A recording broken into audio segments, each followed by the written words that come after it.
Hello, we are Team 26048, and this is our project, MediBrick, a modular biomedical instrumentation platform for engineering education. Hello, I'm Brady Bell. I'm a biomedical engineer and I'm the team lead. My name is Mohammed Al Tikriti. I'm a biomedical engineer. I'm Shafid Ahmed Khan, and I'm the mechanical engineer for Team MediBrick. Hello, I'm Jiang He. I'm the student of applied physics. Biomedical engineering students often use commercial systems such as bioradio to acquire physiological signals. These systems are expensive and they are closed systems. As a result, many students graduate with experience using biomedical devices, but without gaining the hands-on experience designing or assembling them. MediBrick is a modular biomedical instrumentation platform designed to make biomedical device engineering more accessible and educational, developed by our sponsor, Dr. Urs Oettinger.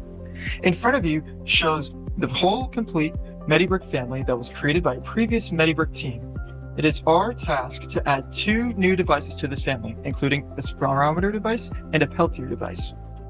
Spirometry is an non-invasive pulmonary function test that measures how well our lung work. It measures how much air we inhale and exhale, and it's used to diagnose respiratory diseases.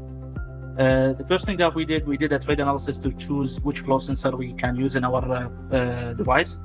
We picked the SFM 3300D from Sensirian, and then we went to the data sheet, and these are the specifications.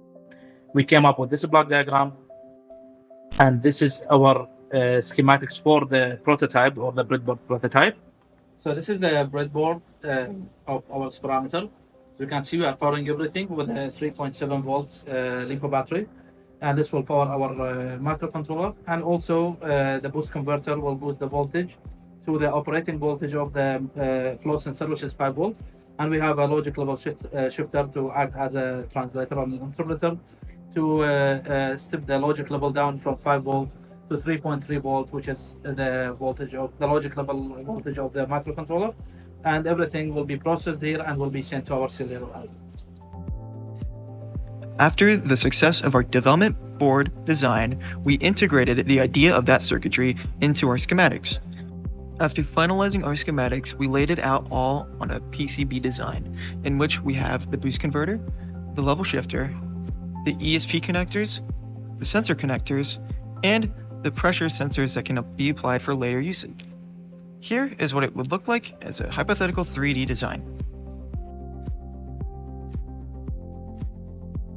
The second device that we were tasked to do, it's a Peltier device. A Peltier device gives us the ability to heat and cool 2 independent channels, and it is used in research laboratories, as we can see in this mouse. And in order to have the ability to heat and cool one channel, we will have to invert the current. And in order to invert the current, we are going to use an H bridge. And this is the block diagram that we came up with. So we have a power supply section, and we are supplying a 12 volt power from a DC power supply. And the 12 volt will go to one plug converter, which will step the voltage down to 5 volt, which will turn on our processing section for the ESP microcontroller. And 12 volt will go also directly to the gated drivers that will be able to control the H bridges. So we are going to receive commands from the ESP microcontroller to the gated drivers that will control the switching of the H bridge, which will give us the ability to control the MOSFETs. This is a simulation in Proteus, which is similar to PSpice. As we can see, we can invert the current. Hypothetically positive, it's heating, and negative is cooling. After the successful simulation, we came up with this schematics for the prototype, which is for the breadboard. We translated our prototype schematics to the breadboard at the beginning, just to verify the digital logic, that everything is working digitally, just like what we did in the simulation. So these are 2 channels. This is one channel, this is one H bridge, as we can see. 2 gated drivers, and then they control 2 MOSFET, high and low MOSFET, and this will form an H bridge, and this is the second channel, and this is the microcontroller that will be able to control everything. So we use the breadboard just to verify the logic and everything is working. The breadboard has a limit of 0.5 amps. So after we finish the breadboard and verified everything is working, we went to a Veroboard. The Veroboard, we were able to run to our maximum limit, which is 6 amps. So we just simulated one channel. As we can see also, it's just one H bridge. This is one channel, and then we soldered everything, and after soldering everything, we verified that everything is working also on the Vero. After verifying that everything worked in our prototype with the breadboard and with the breadboard as well, we come up with the final schematics for the PCB. As we can see, this is channel 1, channel 2, the 2 output bridges and the buck converter. And this is how we laid everything out on our PCB. These are our gate drivers. They are IR2113. And this is for channel 1. These are the MOSFETs of channel 1. And also the MOSFETs of channel 2. And also, these are some decoupling capacitors and some controllers, and this is where we take the pins, and this is our buck converter as well. And this is the final 3D view of our PCB. All of the MediBricks have the same 3D printed shell. The shell consists of 2 halves that snap together and a faceplate. The halves have locations for screws, which are used to fasten the microcontroller, the PCB, and any other associated components, and the faceplate acts as an interface between the MediBrick device and any medical apparatus that's being used, such as an airflow sensor, a stethoscope, or electrodes. The MediBricks are designed so that fabrication is simple and cost-effective, and that the assembly can be done by anybody without too much specialty knowledge or training, with the most complicated steps probably being the soldering of the PCB, which can still be done by somebody new to soldering with some practice. After the full assembly, this is the final integrated devices, spirometer on the left and Peltier on the right. This is the serial UART that we use from our sponsor. This is how we receive data and we can plot the data too. The software diagram for our Peltier. This is what we came up with. These are 2 channels that we can control independently. For example, if we want to apply or set a specific temperature, we go here and then we apply, let's say, 60-degree temperature. We click on apply and then we turn it on and then it should be heating.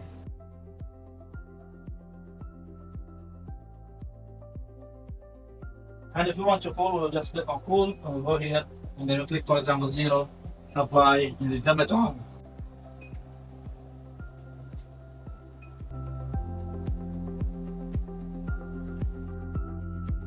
Multiple verification procedures needed to be performed for the spirometer MediBrick, one of those being that it can last the full lab span of 3 hours.